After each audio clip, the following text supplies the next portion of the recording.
Olá pessoal, hoje vamos falar sobre gerenciamento de resíduos sólidos. No vídeo anterior falamos sobre as diferenças entre resíduos e rejeitos. E hoje vamos falar sobre como manejar, como gerenciar resíduos sólidos nas diversas atividades. Sigam o nosso canal e curtam os nossos vídeos.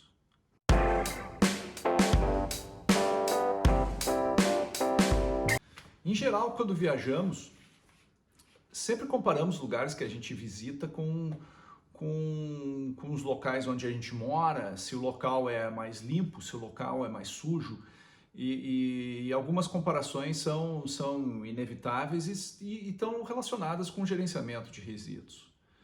A gente vê cidades europeias que a gente diz, como era lindo aquele local, a rua é bem limpa, alguns lugares na natureza que a gente vai visitar, que a gente encontra uma série de quantidade de plásticos flutuando em rios, que a gente vai ter o prazer de curtir um local e a gente acha resíduos em lugares até longínquos.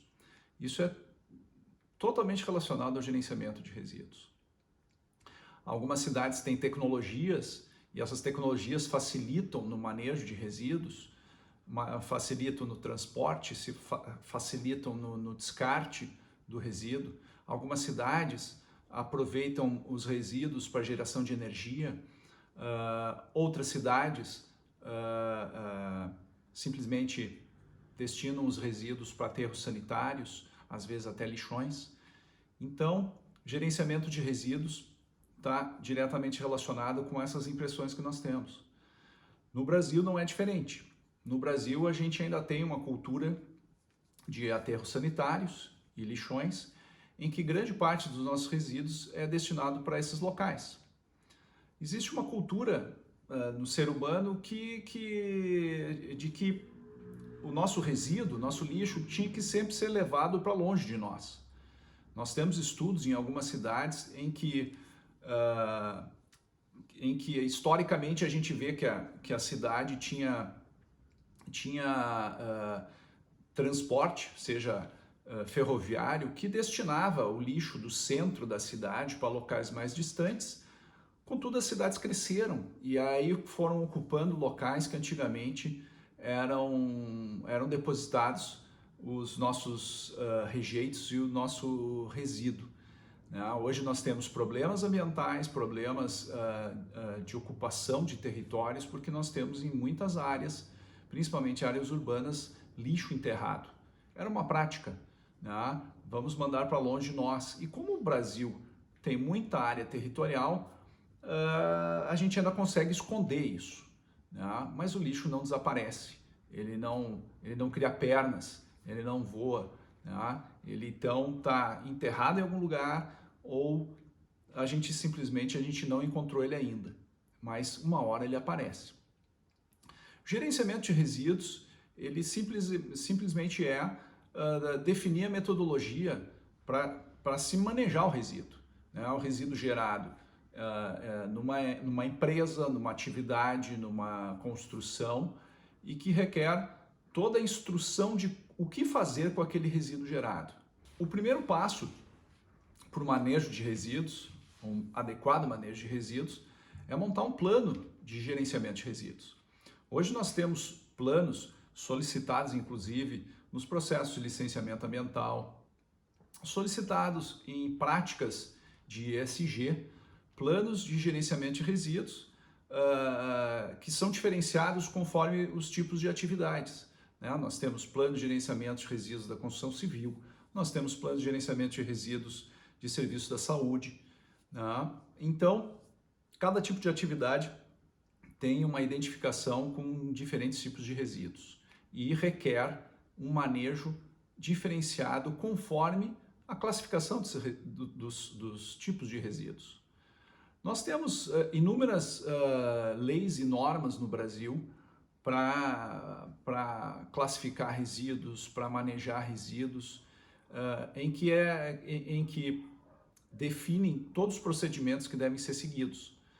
Então, não queiram criar normas ou procedimentos né? Isso às vezes é comum em empresas, né? Vamos criar uma norma para definir que aquela cor de lixeira é para algum tipo de resíduos. Isso já existe, né? Já existem normas brasileiras regulamentadoras que definem as cores conforme o tipo de resíduo. Assim como nós temos normas classificatórias para diferenciar os tipos de resíduos, né? Se ele é um resíduo chamado de classe 1, que é um resíduo considerado um resíduo perigoso, um resíduo esse que pode ser inflamável, pode ser tóxico, pérfuro cortante. Esses tipos de resíduo eles requerem um cuidado bem maior do que os resíduos chamados classe 2, que podem ser os inertes ou não inertes. Mas basicamente, todos os cuidados devem ser tomados no gerenciamento de resíduos. E quando nós montamos um plano de gerenciamento, seja qual for a atividade, nós vamos ali descrever quais são os resíduos que existem naquela atividade, como vão ser armazenados esses resíduos, como vão ser transportados esses resíduos e para onde vai ser destinado esse resíduo. Cada etapa dessas requer também atendimento de normas, requer preparos. Então, uma área de armazenamento de resíduos perigosos, por exemplo, ela não pode ter um piso que não seja impermeável, porque no caso de um vazamento de um produto químico ou imaginem tinta, imaginem combustíveis, né, vazando em um local, ele tem que ter essa área de armazenamento, ela tem que ter um piso impermeável, tem que ter uma canaleta ou uma bacia de contenção que vai reter esse vazamento naquela área, que não vai extravasar para um outro local ou infiltrar no solo ou entrar nas nossas redes públicas, né? Então imagine um vazamento de combustível ou um vazamento de um produto químico entrando na nossa rede pública, né? Essa rede pública pode ser com uma drenagem pluvial de água da chuva e vai conduzir esse resíduo perigoso diretamente para os nossos arroios, para os nossos rios. Por isso do cuidado diferenciado para resíduos perigosos. Esse local também precisa ter uma cobertura, né? Tem que estar protegido de intempéries, né? Então, o preparo do local de armazenamento requer cuidados e para tudo isso existem normas. O transporte de resíduos também, um resíduo perigoso, o motorista tem que ter uma qualificação diferenciada, né? Ele tem que ter uma capacitação para poder lidar com aquele tipo de resíduo perigoso e quando nós contratamos ou destinamos esse tipo de resíduo, a responsabilidade de cuidar de tudo isso é nossa. Lembre-se que a geração de passivos ela é solidária, né? No caso da gente destinar um resíduo para um local inadequado ou para um transportador inadequado, nós continuamos responsáveis por esse tipo de resíduo no caso de algum tipo de acidente, no caso de algum tipo de sinistro. Então, eu destinei para o carroceiro levar as embalagens de óleo que eu tinha aqui. Pois bem, se esse carroceiro jogar num terreno baldio, se esse carroceiro jogar dentro do rio e se tiver qualquer tipo de identificação ou vínculo com a nossa atividade, a gente pode ser responsabilizado por isso. E essa é a definição na nossa legislação.